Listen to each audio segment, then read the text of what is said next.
Where are you going to find people who are the most sick? Probably at the hospital. So the people at a great risk of contracting or spreading contagious illnesses are the healthcare workers themselves. Disease or viruses can easily spread from patients to healthcare workers and then back to other patients in the hospital. And in the view of most public health officials, the primary solution to this problem is to have all healthcare workers vaccinated against preventable illnesses. As we all know, vaccination reduces the risk of contracting or spreading illnesses.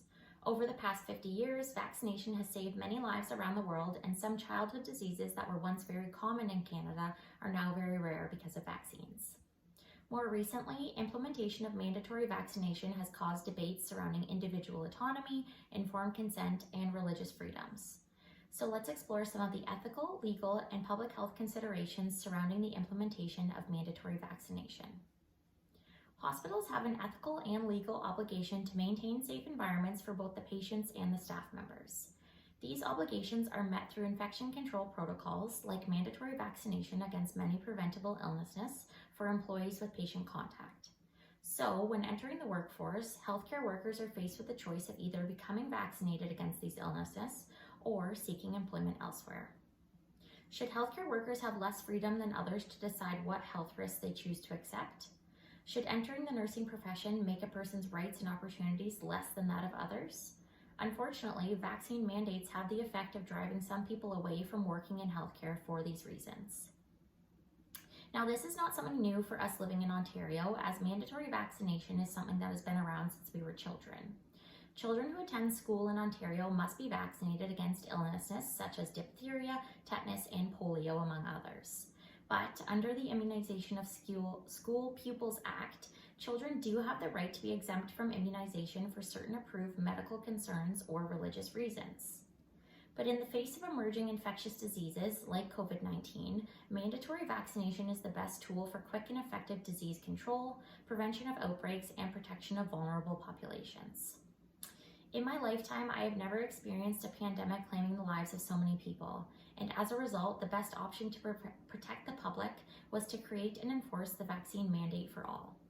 On September 7th of 2021, Ontario issued a mandate for hospitals, long-term care homes, and community care services to adopt a COVID-19 vaccination policy for employees. Under Bill 12, the Mandatory COVID-19 Vaccinations in the Education and Healthcare Sectors Act of 2021, employees are required to be fully vaccinated unless exempted through the Human Rights Code. The code states that receiving a COVID-19 vaccine is voluntary, but at the same time, a person who chooses not to be vaccinated based on personal preference, not through exemption for medical or disability-related reasons, does not have the right to be accommodated under the code. As a result, failure to comply with the vaccination mandate at the hospital I am employed at resulted in unpaid leaves of absence and termination of employees in order to abide by the mandate and protect the public. Mandatory vaccination policies have raised concerns about individual autonomy, as some argue that everyone should have the right to make decisions about their own bodies. Public health ethics focuses on communal beneficence, non-maleficence, and justice over individual autonomy. Justice in society involves fairly distributing benefits and burdens among people. So, a public health ethics approach to justifying vaccine mandates is to prioritize community well-being by minimizing both individual and communal harms at the expense of individual autonomy. This form of justice means that right acts should produce the greatest amount of good for the greatest number of people over individual choices. I do not believe that the requirement for COVID-19 vaccination in healthcare settings is unconstitutional. There are already many life-altering illnesses that we as healthcare workers must be vaccinated against in order to retain employment in a healthcare setting. So why should the COVID-19 vaccine mandate be any different?